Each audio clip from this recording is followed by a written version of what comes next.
Hey Tom, it's Connor here. Thanks so much for reaching out. It was awesome to come down and watch you guys play before I left to Saudi. So yeah, it's really cool to hear from you. And I know you've got a couple of questions just in regards to football and the technology around it. So the first one you wrote was like, what kind of technology is used? So basically for us, the main sort of technology, especially in Australia, was the use of like GPS. So you'd wear like a kind of like a bra and then have the unit would sit just behind you, and you'd use that in trainings and games. Just it measures, honestly, everything is pretty insane how far the technology's come.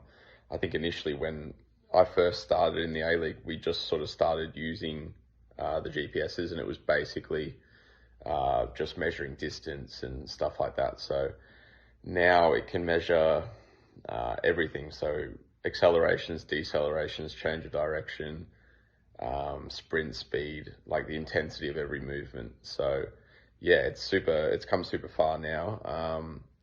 Aside from that, technology wise, if we're not doing skin folds for sort of like fat percentage and stuff, we can, the club sometimes sends us to a DEXA scan, which is basically a body composition scan. So they lie you on a bed and like a machine goes over the top of you, and it can measure all like your fat percentage, water weight, everything. So yeah, there's no hiding anymore in the game. If you're carrying a few too many kilos, you're going to know about it pretty quickly. But that's mainly in Australia. It's a bit different here. The second one I sort of touched on a little bit with the change in technology. Like I said, when I first started, none of this was really as big. And I remember the first game and all that sort of stuff that I played at Victory, I'm pretty sure I didn't wear a GPS. We didn't wear it in training, but then I went away for 6 or 7 weeks for a holiday away from the club and came back, and it was all ready for the next year. And ever since then, basically, the GPSs can just do more and more and more every year. So yeah, it's kind of scary, but it's also really cool. It depends which perspective you look at it from. So yeah, it's definitely changing the game massively. And the last one's the difference in what we use in Australia and Saudi. In Saudi, it seems to be a lot more basic, I suppose. We have, I think it just depends typically on the strength and conditioning coaches.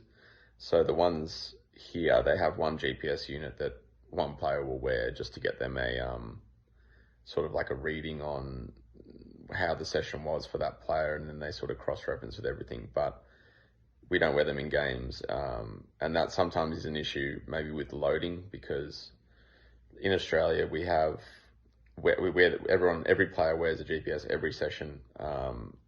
And it's really insightful to be able to work out how much running and how intense your running has been for the week, to make sure that you're not overloaded and at a risk of injury in the game or in a session. So they can tailor make your specific day. You know, if you've done a lot of high speed running, for example, in that week, maybe there's a day or two that you sort of step out of the high intensity drills to make sure your body can recover and perform well on the weekend. So that's been a big difference for me here. It's kind of almost, I need to self-manage when I go to training. If I know that I'm a bit sore or I've done a lot of work, I sort of try and, without saying anything, I try and, not take it easy, but not fully